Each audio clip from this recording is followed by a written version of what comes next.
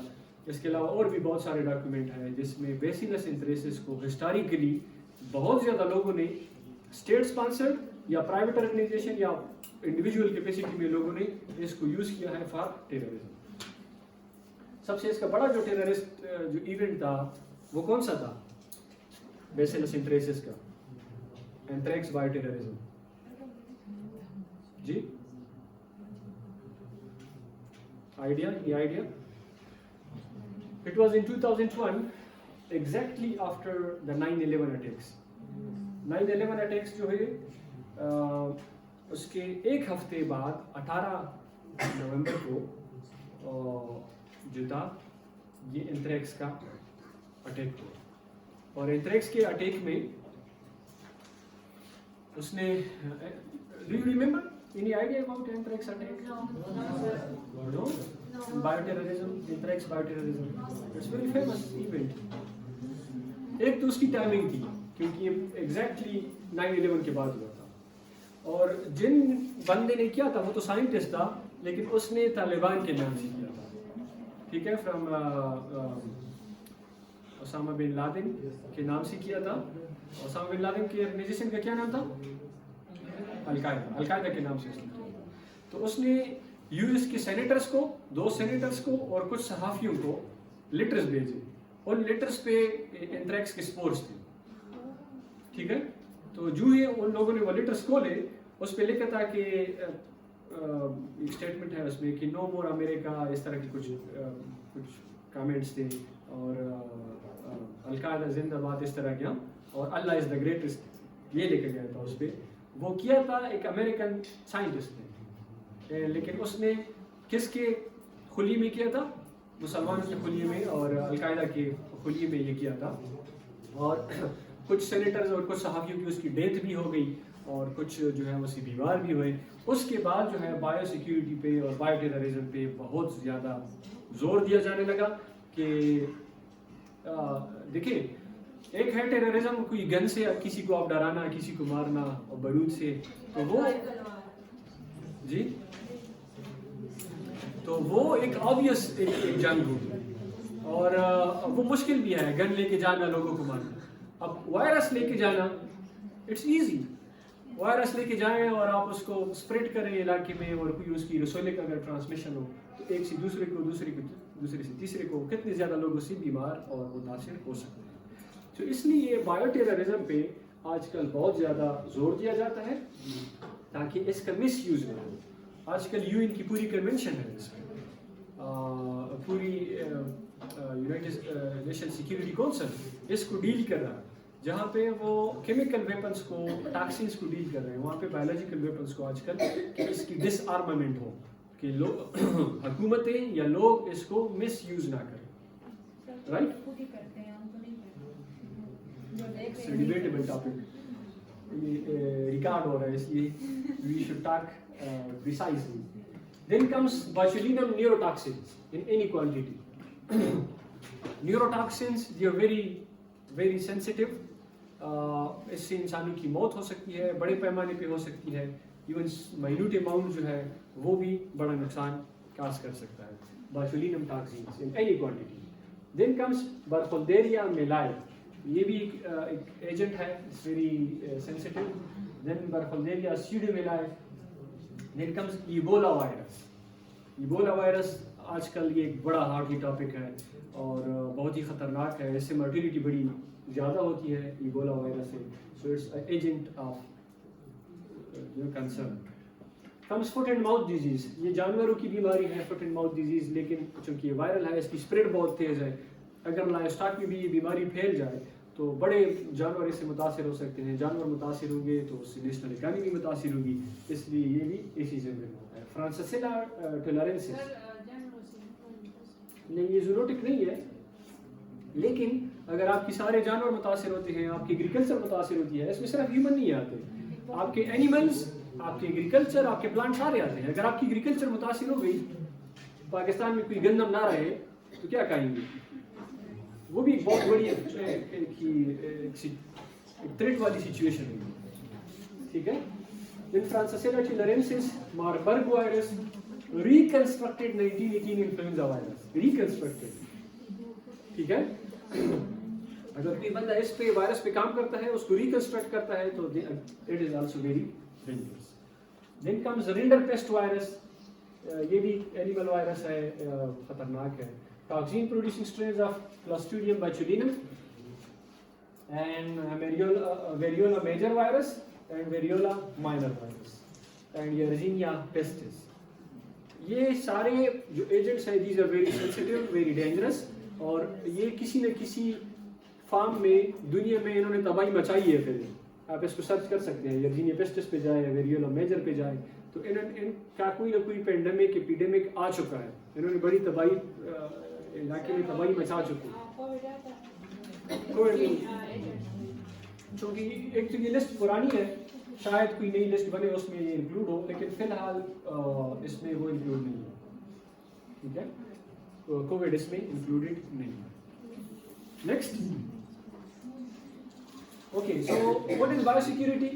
The World Health Organization (WHO) defines biosecurity as containment principles, technologies, and practices which are implemented to prevent intentional misuse or release of pathogens.